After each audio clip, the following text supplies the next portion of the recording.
engine startup.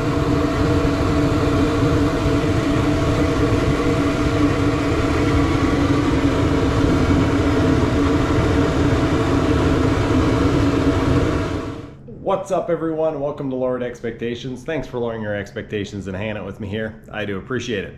In today's Christmas special video, we've got a bit of a weird one. I am going to do a bit of an update slash walkthrough of my heating system.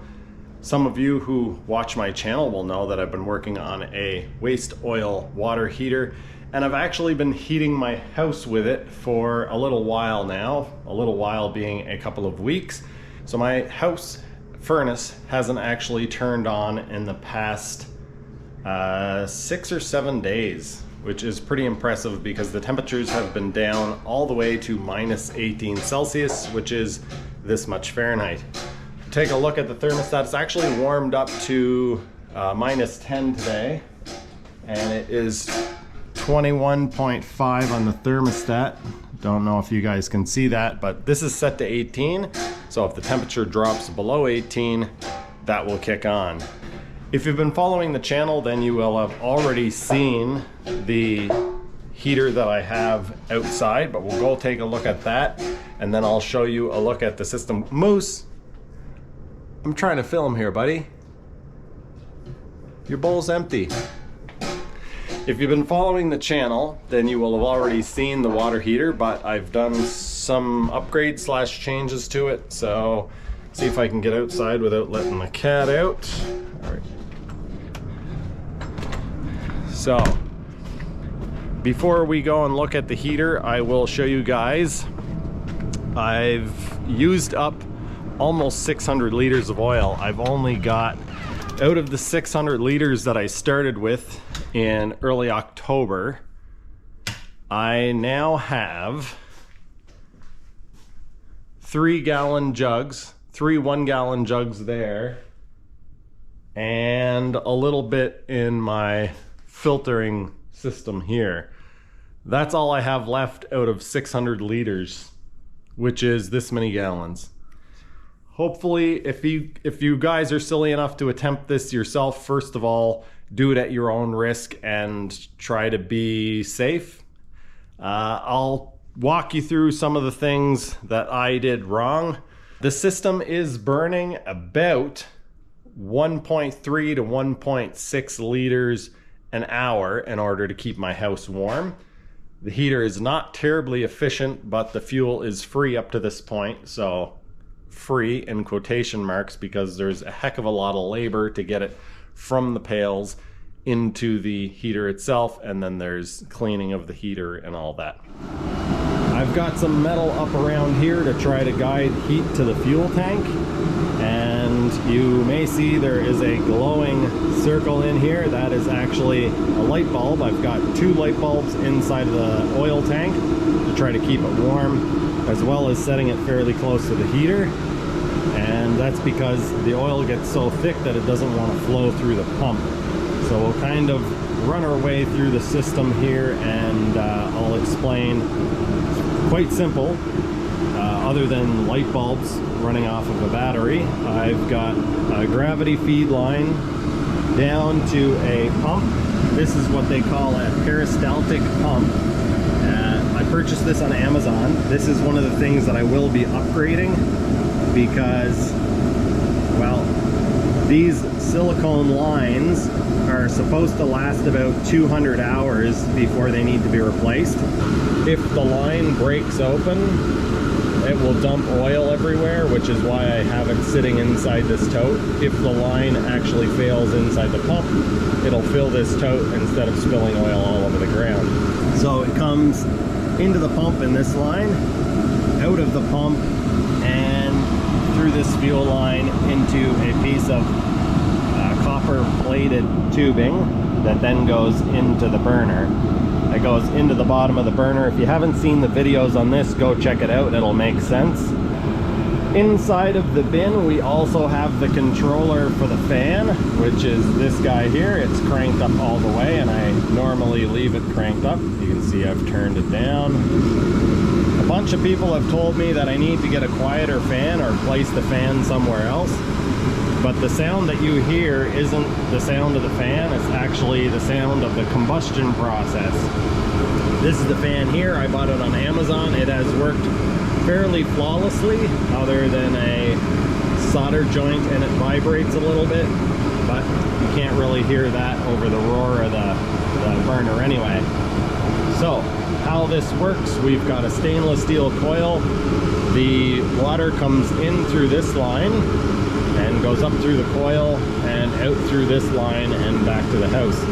These are silicone lines. I tried using something cheaper at first and had a blowout.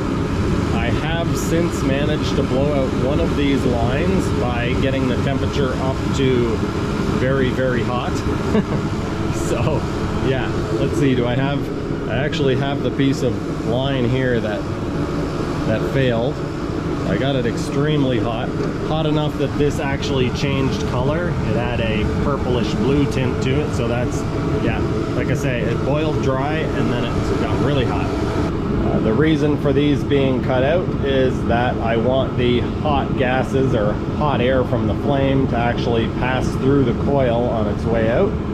And I tried some modifications in an earlier video, and those modifications didn't work at all. And so I'm giving this a try. It seems to work fairly well, but it can still be made a lot more efficient. I've covered up the top. Originally it had a hole in the top. We'll take a look down inside. It's been running for over 24 hours. It's been running for about 24 hours, so it's burning with a little bit of an orange flame, but still quite clean. The next upgrade I'm going to do is put a heat sensor on here. I'll show you guys the controller when we go in the house. If the temperature gets up to say 90 degrees Celsius, I'm going to have it kill the fan. So I'll connect the wire from the fan to a relay. If it sees 90 degrees Celsius here, it will trip the relay, kill the fan, and that will allow the system to cool down. The water pump and everything in the house will still keep flowing. I don't know if I mentioned it in any videos, but I have insulated the PEX and buried some of it.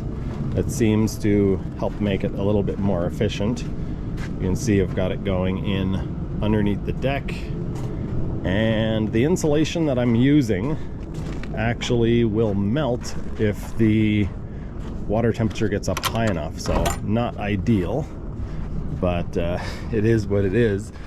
So the PEX actually comes through here. The PEX comes through there, runs along, is insulated up to here, and then goes into my basement through this window.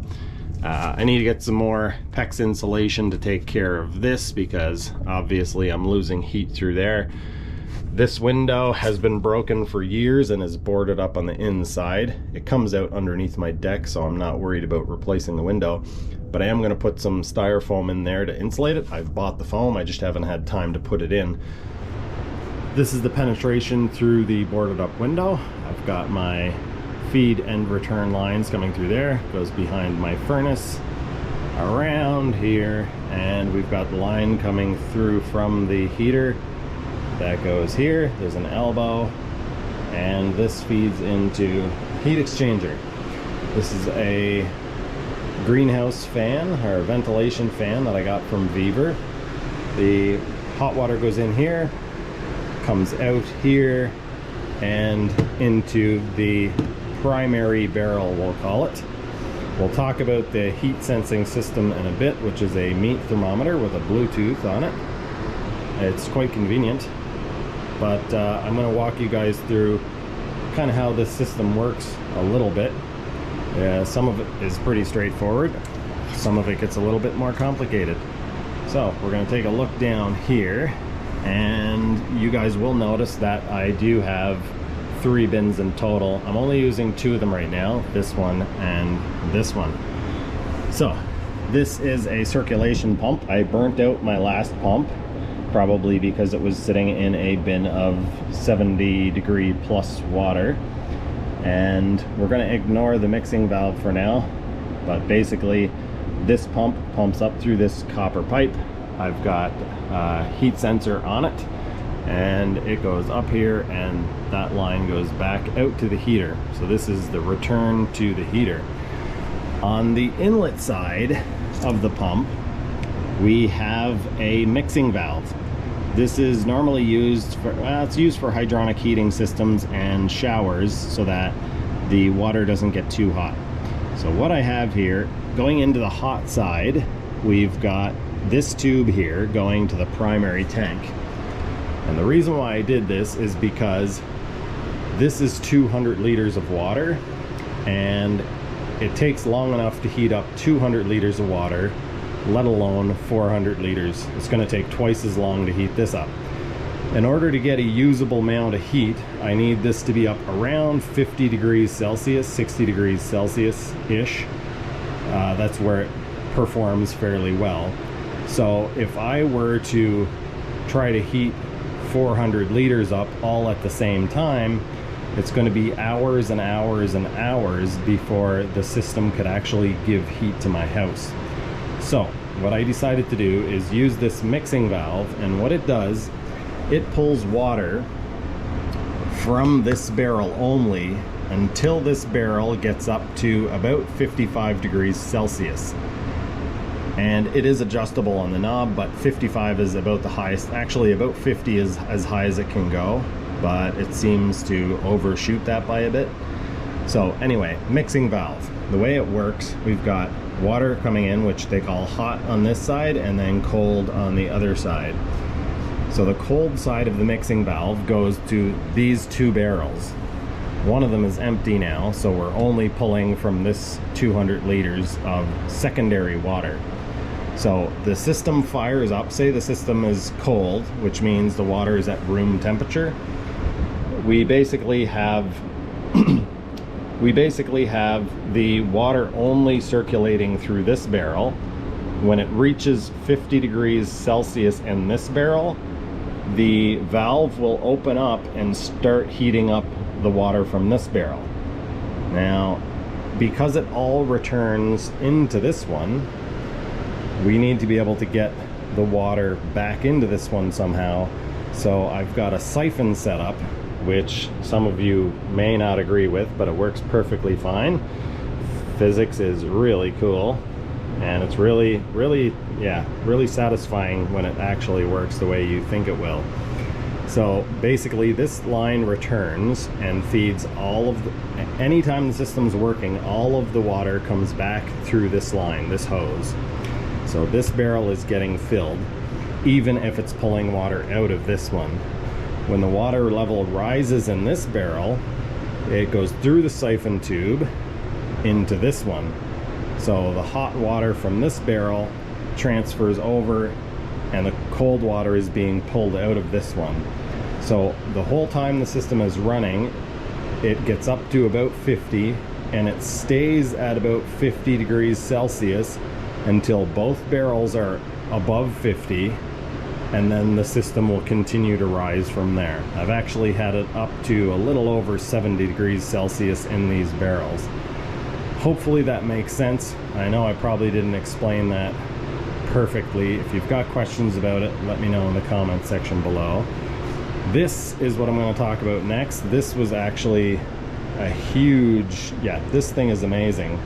So it is the same brand that I have for my controllers, which we'll look at later, or we'll look at one of them. I was talking about installing a controller outside as a safety to shut the fan down if it gets too hot. Anyway, this is the same brand. This is a meat thermometer, and it has a bunch of probes. It actually has 4 probes. It connects to my phone with Bluetooth. It's been running since last Saturday, and it is now Thursday, and you can see, maybe you can't see, but it still has 1 bar of battery. I'll open up the app on my phone and do a screen recording so we can look at it while we talk about it.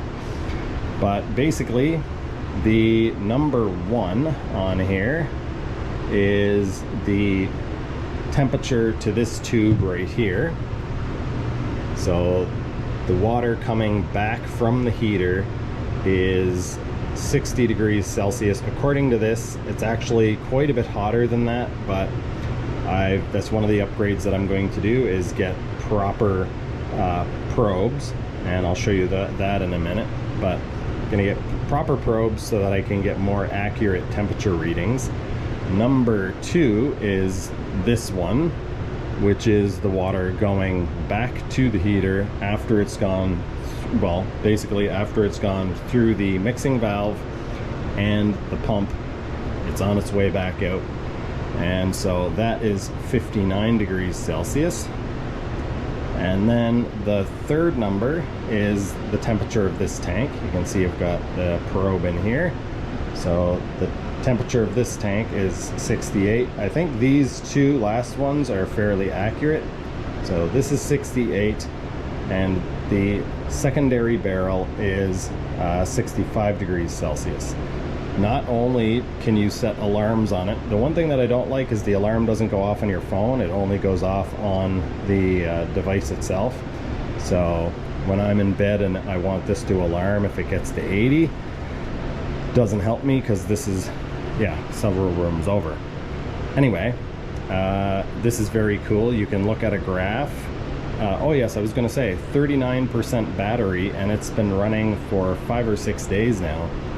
You can go into the graphs and actually look at them all at the same time, which is pretty cool. Not sure why this is taking so long to load. It usually loads faster. You can go into the graphs and you can shrink this and look over time. So this is what it has done today. It was actually fairly steady around 68 degrees. And then just recently I went and dumped oil in it, and because that oil was cold, the temperature has now started to drop because the oil flow has slowed down, which is why I'm looking at getting a new pump for it. So you can see here at the time at 5 a.m. it was 69 degrees Celsius, and then it dropped off to 62 around 7 a.m. when I poured oil in it again. After the oil warmed up, it went up to 68. And yeah, again, I pour oil in it and it drops off. So that's because the oil flow drops because the temperature drops. Now we can overlay all the graphs. This is really cool. If you want to nerd out, you can actually track all the temperatures together. And even cooler than that, you can go into the day and you can go back to whatever day. I can look at, let's see, I think Saturday was the first day that I used it. Confirm. So yeah, you can look at that. You can see a big temperature drop there when I cleaned the heater out. That's really cool. I really enjoy this. I briefly mentioned the Vevor fan. This is also a Vevor 16x16 heat exchanger. If you guys are interested in either of those, there will be links in the description below. The Vevor fan has this setup, which I'm not taking full advantage of, but it actually has a controller. It's at setting 6 right now for fan speed. It's telling me the temperature in here is 29 degrees Celsius. Hopefully you can see that. 23% humidity. So right now I just have it turned on, but you can have automatic settings, and this is a probe. You can have it turn on and off based on temperature and humidity. It's pretty cool. Way more complicated than I need for this setup, but the price was right, and yeah, I've been really enjoying it. It works a whole lot better than the box fan that I had been using previously. One of the things that I've also done is opened up a vent. So this room gets very hot, and in order to circulate the heat through my house, I've got a return air vent here that circulates the hot air out of this room and through the house. So you guys might hear the furnace running. That's not blowing, well, the burner isn't on in the furnace. The only heat that it's burning is, the only heat that the furnace is circulating for the last 5 or 6 days is actually heat from this heat exchanger, which I think is really, really cool. I recorded a clip earlier saying that I opened up this return air vent and it is now circulating air throughout the house, and that warm air is getting pulled from this room. I think I forgot to mention that it was previously about 15 degrees Celsius in my bedroom, when it was set, the thermostat was set to 18. So it would be 18 in the hallway, 15 degrees in my room, which is quite chilly. Now that I've opened this up, when it's about 21 and a half degrees Celsius, it is now about 18 or 19 in my room. So this is definitely a huge help, and I'm hoping it will be even better once I install the heat exchanger directly in the furnace. So, building this system, I've learned quite a few things, and one of the things is that this is a K-type thermocouple. You can't tell by looking at it, but that's what it is, a K-type thermocouple.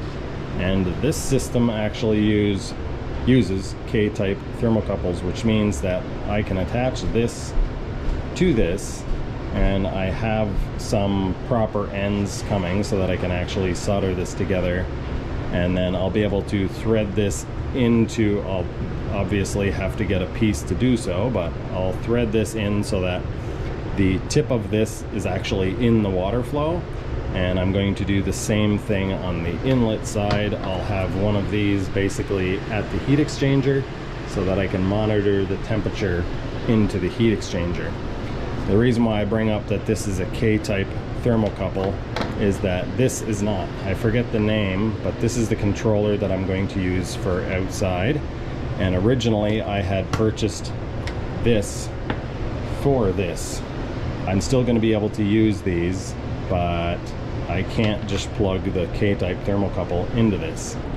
This is actually a really cool controller. It has 2 relays in it. It's meant for heating and cooling, but I'm going to be able to manipulate it as kind of a control and safety system. So the idea is I'm going to set this so that when it reaches about 80 degrees Celsius at water temperature at the heater itself, at the burner, what it will do is it will kill the oil pump, and then when the temperature drops below, the oil pump will turn back on and it will heat the water up again. So the temperature will only fluctuate. Basically, it will try to maintain about 80 degrees Celsius for the water coming back to the heat exchanger.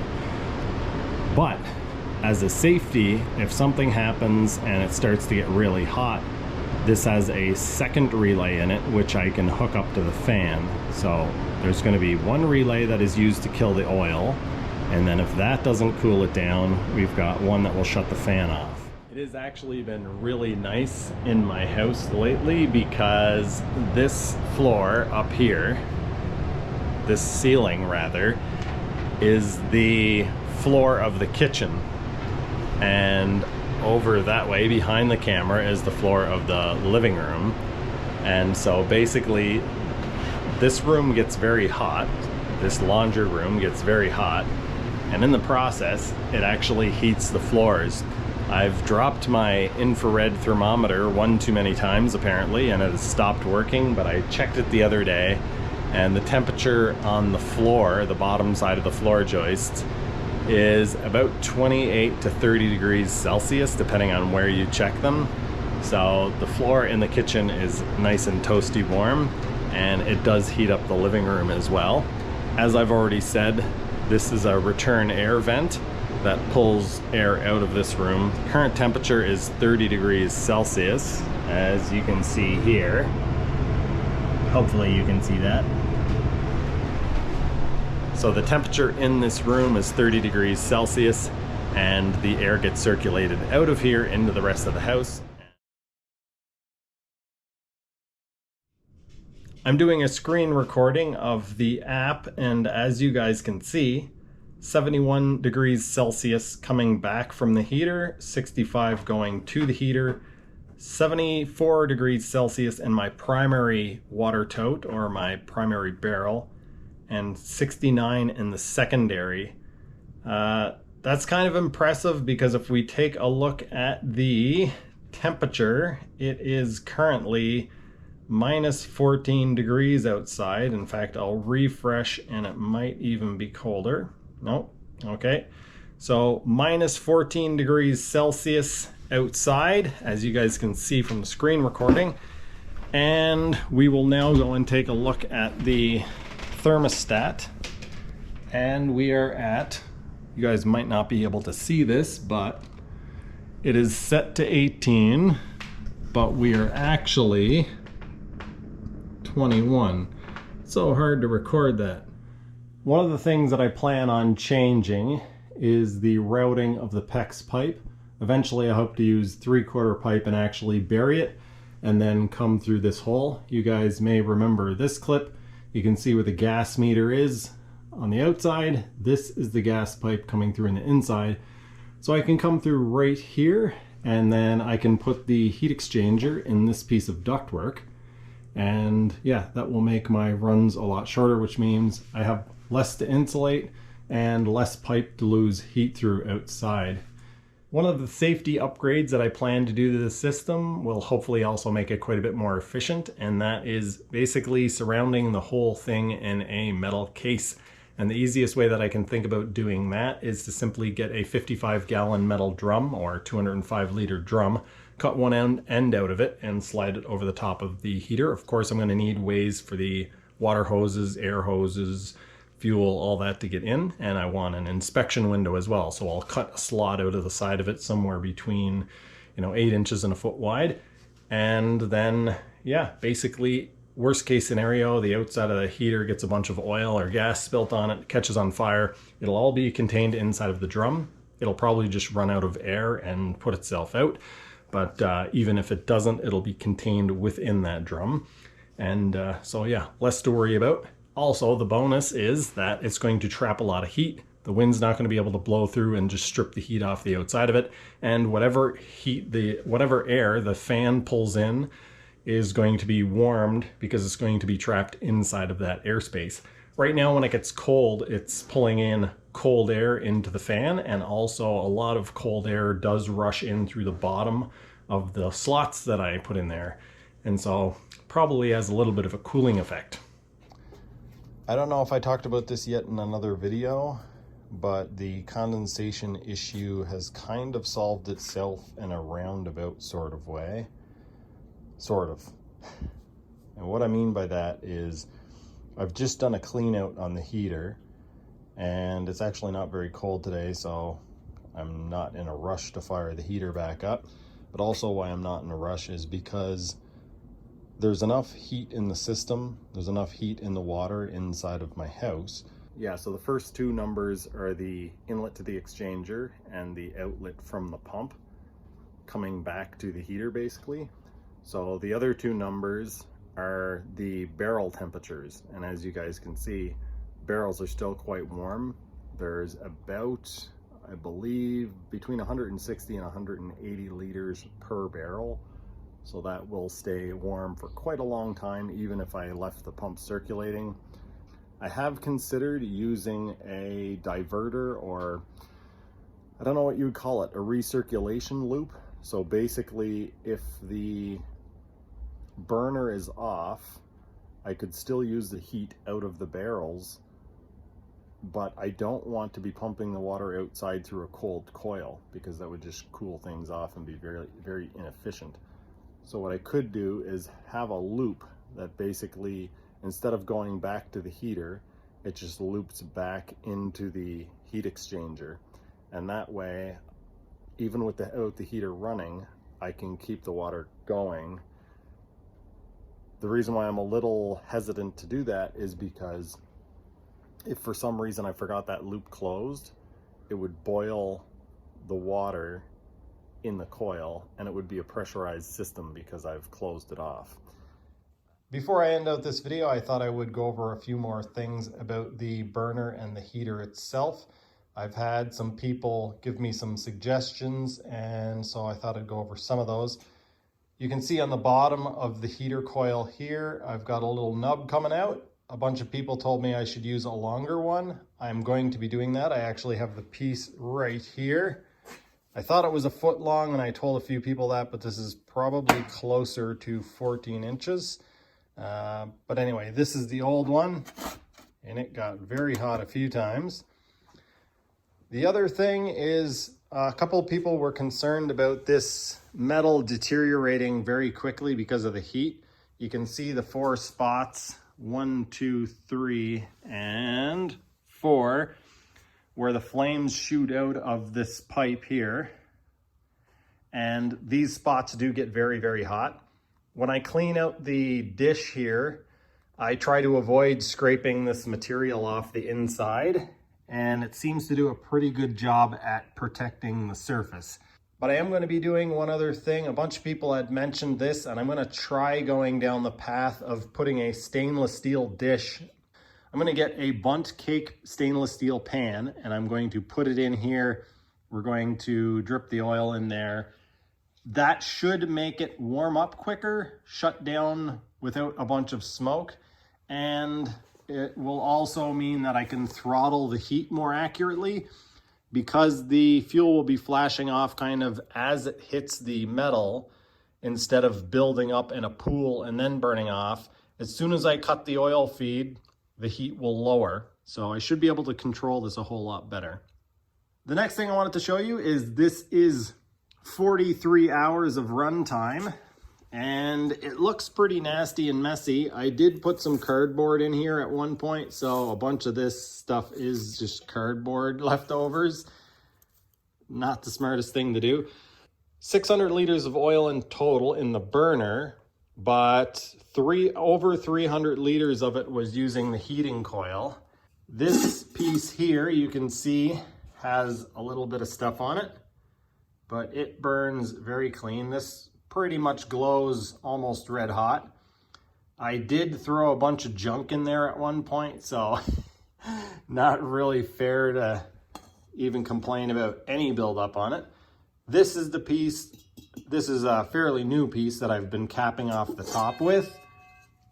So capping off like that. And you can see in the center of this, it is, yeah, quite clean there. And this piece is quite clean as well. This is the dome that sits over the top of the heater like this. The coil I have wiped off twice now with a wire brush. Didn't really need it. Didn't seem to be affecting performance at all, but I have wiped this down a couple of times. Well, there you have it, folks. It is currently Christmas Day, 12:20 a.m., so just after midnight on Christmas Day. I hope you are all enjoying time with your family and friends, and I hope you are all well. I have been enjoying a nice relaxing few days. The heater is actually down for maintenance, and it might be a little while. Don't worry if you don't see me around posting videos as regularly. I just came out to turn the heater off because I thought it was out of fuel. Another broken hose. I thought that was good hose. I'm gonna take a little bit of a break after Christmas. I've got a bunch of stuff to do to this, and I don't wanna be very repetitive with the videos. So I'm gonna try to get a bunch of upgrades done before I come back and update you guys. In the meantime, I did buy a 18 by 20 heat exchanger, and I am planning on doing some diesel heater experiments. I do have some stuff that I could do from last year, like the super long fuel line, and some other silly stuff. So not sure if I'm gonna have time to do that because I do have some other responsibilities. Keep your eyes open and be sure to subscribe, and please remember to leave a like on the video. I'm excited about this. I really enjoy tinkering, and when it can keep me warm, I enjoy it even more. I'm not sure how long it's gonna take before this project is finished or if it will ever be finished. Every time I make a modification to this heater, I start thinking of other things that I could do. And yeah, I've basically branched out in my brain where I could do an SNA nozzle type thing, so I could actually use my aquarium pump. Some of you guys might remember that, but I have an industrial aquarium pump that I could use to actually mist fuel in once it's fired up. I would really like to connect it to a diesel heater so I can actually use the Bluetooth app and control it a little bit, maybe use the diesel heater system to idle it down. Anyway, all these ideas start going through my head, and it's really hard not to just go off and basically go off with all these ideas and not really get anything done. So I'm trying to focus on a path where I'm actually doing stuff. And I'm fairly proud of myself because it's been years that I've been planning building a heater like this, and every time I go down this road where I figure out 12 different ways I could do it, and I don't do any of them. So this year I actually pulled the trigger on that one idea, tried to keep it fairly simple. I know it kind of veered off that path at this point. It seems fairly practical. I have heated my house with it for about 2 weeks. The first little while it wasn't terribly efficient, but after upgrading the system with the barrels and plugging off the top, cutting the slits in the side, yeah, it's able to totally keep up. We haven't had any seriously cold weather, so I'm hoping that we will, I'm hoping that I'll be able to get some waste oil and get some upgrades done so that when we do eventually get hit with some like -30, -35 weather, I can have the burner fired up and yeah, see what it can do. This is turning into a huge rant ramble ending of this video. Again, Merry Christmas. I hope you are enjoying time with your loved ones. Take care. I'll see you soon.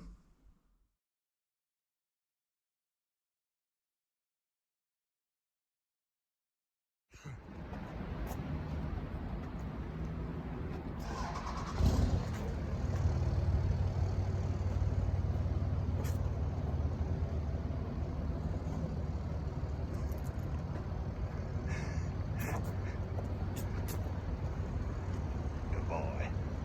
Hey, good boy. Good boy.